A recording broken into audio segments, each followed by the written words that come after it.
I'm announcing a historic action to rescue our nation's capital from crime, bloodshed, bedlam, and squalor, and worse. This is Liberation Day in D.C., and we're going to take our capital back. We're taking it back under the authorities vested in me as the President of the United States. I'm officially invoking Section 740 of the District of Columbia Home Rule Act. You know what that is? And placing the D.C. Metropolitan Police Department under direct federal control, and you'll be meeting the people that will be directly involved with that. Very good people, but they're tough, and they know what's happening, and they've done it before. In addition, I'm deploying the National Guard to help reestablish law, order, and public safety in Washington, D.C., and they're going to be allowed to do their job properly. Our capital city has been overtaken by violent gangs and bloodthirsty criminals, roving mobs of wild youth, drugged-out maniacs, and homeless people. And we're not going to let it happen anymore. We're not going to take it. All right. So what we're dealing with here, we have President Donald Trump today seizes control of Washington, D.C. police and deploys National Guard. President claims U.S. Capitol overtaken by violent gangs. I mean, is this the first city in the United States? what is special about this particular city outside of the fact that he lives there? Official duties, I'm trying to understand this thing, but let me read this to you, sir, before we continue. It said Defense Secretary Pete Hegseth, who was among officials joining Trump on the podium, said 800 National Guard troops would take to the streets of Washington over the coming week. They will be strong, they will be tough, and they will stand with their law enforcement partners. Trump, who lost the presidential election in D.C. to Democrat Kamala Harris by 86 percentage points, added that he may send in the military if needed. Sounds like the sledgehammer and the flies again. What is going on? Well, you understand the dog whistle that is going on there. It's called dog whistle, and it's a place by demography having remarkable and appreciable presence of black folks. I think this is what it's about, number one. Number two, you are broken it down. Kamala Harris won. And this is a well-known territory for the blues. That is DNC, Democrats. So this is an harassment. So I do not know who used to call the shots when it comes to law enforcement, but come to think of the irony of this action itself. Is it the same DC Metropolitan Police that, whose members got clobbered during the January 6th insurrection that he is now pretending to want to take charge of? I think, like you said the other time, the American in us understands that some lawyers already will be dusting up their law books. And then are you okay? You will be seeing actions flying in the law courts. And I don't know if it's within his purview to mobilize the National Guard there. If it's within his purview, but all I see here is that somebody is again being clever by an inch. That is, cause a distraction from the major thing that is dogging this country at the moment. Runaway inflation. The tariff thing that has been given the backlash in terms of trade imbalance, and all the other negative things that have been scored in the wake of his attempt at clamping down on so-called, I do not know if it's illegal immigrants anymore or people who had committed offenses, because now we also find out that it's on the plate that people's citizenship can be revoked. People can be denaturalized. Those things are the things that are going on underneath. And to make sure that the people's attention is not on it, the people are not focused on it, there must be distractions being engineered. You know, Let for me example, let me sorry to interrupt your thought process there, sir. Let me right, let me shock you with some stats so you can right, add this right. on, right?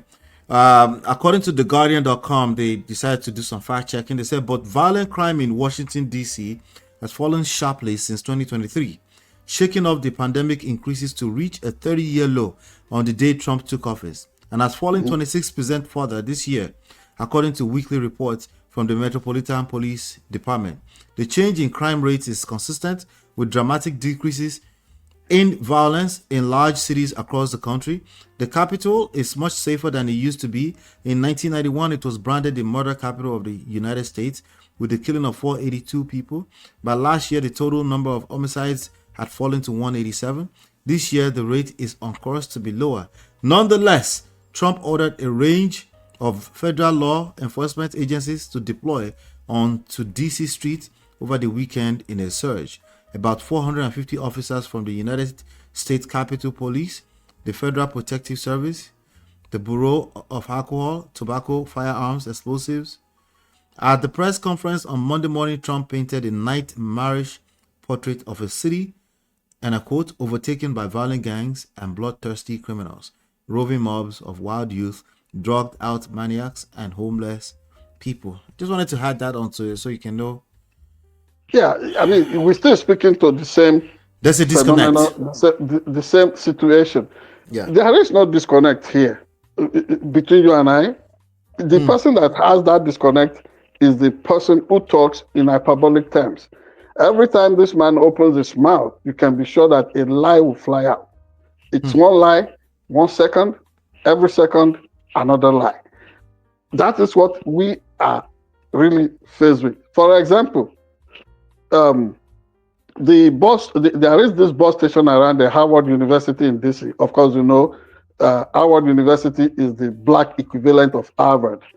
And there was this occasion when I and some of our journalist colleagues went there to attend some events. And we've been given this picture of, at that bus station, it's always violent and all that. But we went there, we came back, no incident that we could say was untoward. Nothing like that happened. And so this is nothing other than trying to flex some muscle. This is nothing other than trying to intimidate and then to really enjoy this air of authoritarianism, maximum rule, maximum power. And he has enablers. He has enablers. But one thing Donald Trump should understand is that this is a 4-year term. Already 6 months out of that is gone. 3.5 years more. The nightmare, not in the one that was imagined in what he presented before the nation this morning. This nightmare, this collective anomy, foisted on all of us Americans, will also pass. Another 3.5 years, this also will be history. Just that 1 minute under Donald Trump is like eternal torment concerning what the founding fathers had envisaged, the vision they had for this country, the progress made over the years, how everything had been upended within hours of his coming into office. And we still, wallowing in it. For example, how he easily hands victory to people or to countries that have been adversaries to the United States of America. For example, look at that easy win for Vladimir Putin, inviting him over after Putin had been the blood-sucking vampire, killing innocent souls in Ukraine, and then is given this free pass, come over to Alaska, sit down for a negotiation. And what negotiation? Oh, Ukraine, you must give away, you must concede away your territory, considerable parts of your country. And thank God, those ones are saying, not on their watch, not on their watch. Should anybody be backslapping, should anybody be extending an invitation to Vladimir Putin at this time? And so the ground is shifting. Look at the way the dollar has lost so much in value. Look at the inconsistencies that is affecting the fundamentals of America's economy at the moment.